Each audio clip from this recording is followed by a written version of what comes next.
My name is Matt Turner. I live in the Lower Ninth Ward, New Orleans. I run a program called Our School at Blair Grocery. What else do you want to know? So many things that could be said.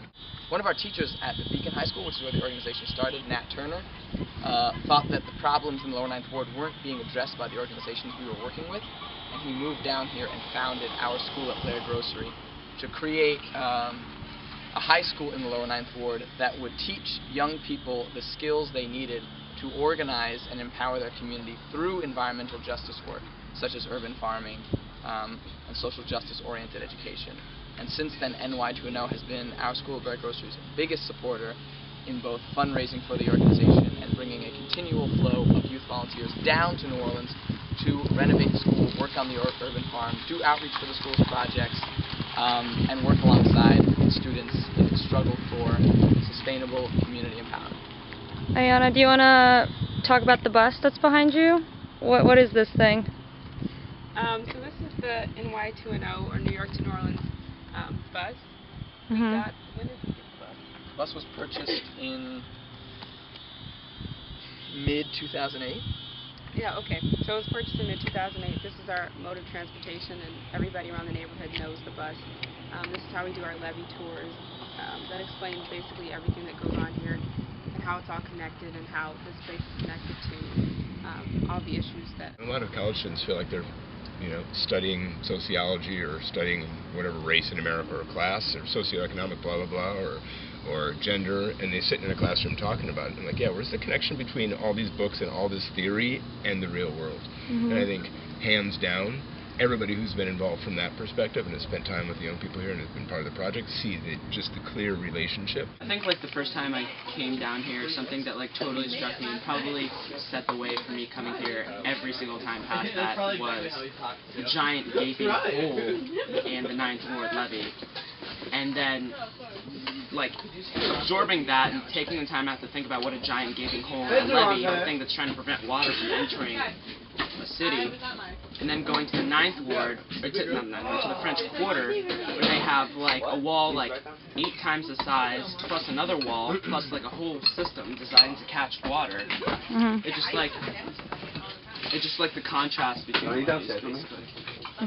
Not all levees are created equal. And I think this kind of work is really, really challenging, and I think it's hard to get funding for it because you can't measure it on a standardized test. It's sometimes difficult to give really specific quantitative data and analysis to demonstrate that young people have a greater appreciation for the environment or for locally produced food or for, let's take Kirk. It's like, how do you measure a little bit of happiness that Kirk might have had when an old lady in a neighborhood said, "Thank you for those tomatoes, young man." Right? Yeah. Or him walking around talking about the chickens and some person in the neighborhood being like, "Wow, I thought this kid was like a gangbanger." Or didn't this kid just get out of jail? Yeah. And he's holding the chicken and petting the chickens with little kids from, another neighborhood or some school program or from this neighborhood for that matter. Or, just a minute ago, somebody was like, "Hey, Kirk, do you want to go on a ride? We're going to go do some adventure, or going to the dump, or going somewhere." He's like, "No, I got stuff I got to do around here." And he's rattling off these list of things that we got to clean up this stuff, and these tools weren't put back, and I got to get some volunteers to help me do this, and, that's pretty amazing considering that, 4 months ago, Kirk was in jail and looking at a long sentence. And it hasn't been easy along the way, that's for sure. But anybody who's known him for any period of time would be like, that's not the same Kirk that I knew a long time ago. Not just growing food, we're working with young people from Louisiana, folks who are going in and out of jail who really have no opportunities to plug into something productive. And so the mechanism that we're creating for folks to plug into, and with folks to plug into, happens to be around food.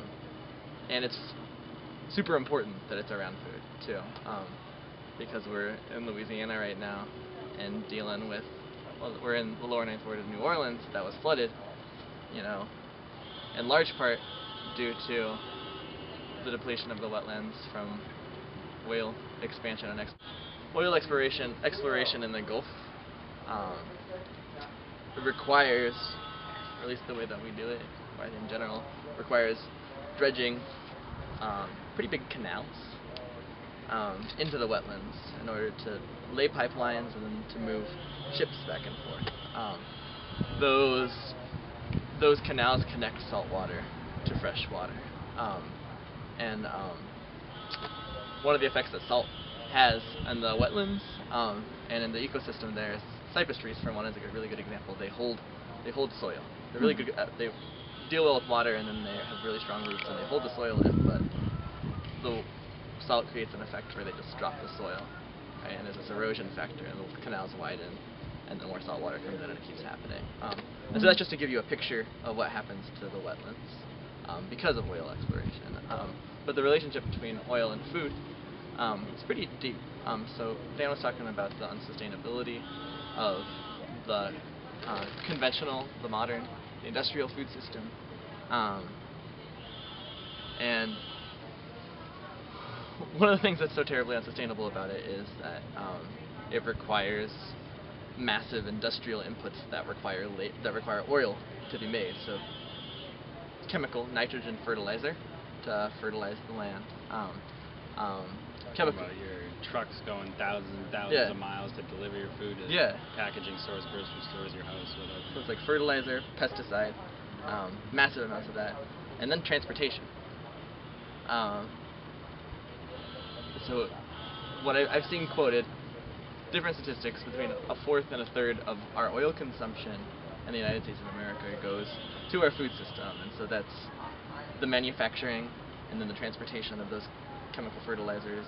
So normally we give the kids some kind of base stipend throughout the school year, because otherwise they want to get part-time jobs, or else otherwise they're going to slang to get some money, because people have needs and they're poor people and their parents don't have any money, and so they want some money somehow for their cell phone or for cigarettes or for weed or t-shirts or sneakers or anything that people want, right? And I think what we're going to do this year is do math by looking at production, by looking at food production, and then they get a share of the profit, which isn't really profit because we're spending a lot of money to make all this stuff happen, but a share of the sales. And I think one way that folks really get into math is through money, particularly money in their pocket. Right? And so if it turns into, well, how many pounds of sunflower seeds did you buy, and how much soil do you need to grow those sprouts or those microgreens or that okra or whatever it is, and then what are the costs associated with the stuff? How much can you sell it for? How many people did it take? How much labor is that? How do you divide up the money that you make off that? And then how could you increase the amount that you're growing so that you can get paid more? Because if we said, well, if I said, I'll give you $50 a week to go to school, but you could make a bonus if you grow, harvest, market, sell more food, right? They'd be like, maybe they'd make $5 1 week. They'd be like, so I got $55. They said, well, you could make more. We could go out and get some more accounts, and we could put together some brochures, and we could work on your presentation skills about what you're going to say to chefs when you go out to restaurants or to stores or to hotels, and then start talking about, all right, let's calculate the numbers.